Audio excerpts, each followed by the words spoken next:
if for 2021, if you had to make a bet, like there was no I ain't gonna take it.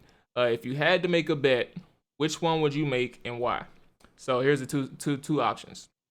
The offense will be a top 16 offense, or that the defense will be a top 5 defense this year. Now, before you answer, I wanna put this out there. Washington is facing probably 8 or 9 top 10 quarterbacks this year, if not top 12. And their offense is whoever they bring in their supporting cast. I want to put that part out there because last year they were ranked second in points and fourth in yards. Now, the question is back to you. How do you answer that? Which bet are you taking? I can honestly say I feel like both can happen. I think the best bang for you, but in the first one that came to mind is that you go with the defense.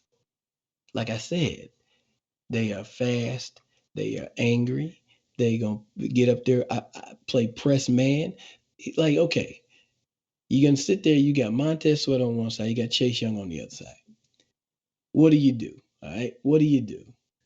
These teams that like to open stuff up, yeah, I know they get the ball out quick and all that other jazz, but I think you have solid enough defenders that they can, scoot up, play press. They can get closer to try to, take away some of the quick stuff and fast enough to run deep with them. Uh, and playing press just gives the D line more time to get to the quarterback. I'm banking on that. I mean, because even though you have, what you say, 12 games against like pretty solid quarterbacks, Yeah. right? Oh no, I All was right. saying eight. About eight is about 8 top 10 or top 12 quarterbacks that you're facing. Oh, Oh, okay. Eight. Oh, so 8 games. All right. Well, I know this much. You at least got 2 games against New York. You got 2 games against Philly. And I'm not saying, and I like Jalen Hurts. I like I know. Jalen Hurts. You being honest, man. I respect it. But I think that having 2 games against two, quarterbacks that have yet to prove much, I like those odds. I think you can kind of stack the deck a little bit there. And big deal. You got to handle Zach Ertz, right? You got to handle the tight end position. Um, and then obviously Dak Prescott, you got to give the guy his credit. I mean, he's coming back from an injury. Yeah. So that's something that you have to see. And I think I remember looking at the schedule before, and it's like wonky.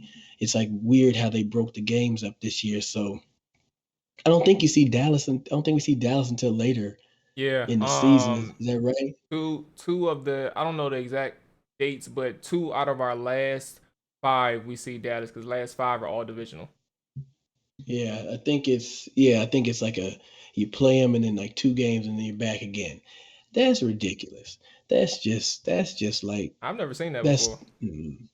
I've played games in the abyss when we had played like a team like back to back.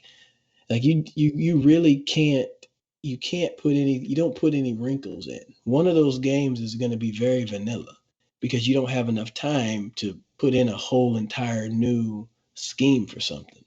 There's no tape. So You show up and do. is that how they operate in the league when you have that like you just mentioned, like you have that one divisional game and then you're on the road somewhere else uh outside of division and you come back the very next week. So 2 out of 3 weeks you're facing that same team. Is it a different game plan or is it likely that same situation where they're running something vanilla one of those games? Man, you generally don't have that much time to make very many adjustments. You know what I'm saying? And with one game, like they may put in 1 or 2 wrinkles, or they may hold on to something Mm, because you got to think about it, you're going to see them in such a short amount of time. yeah.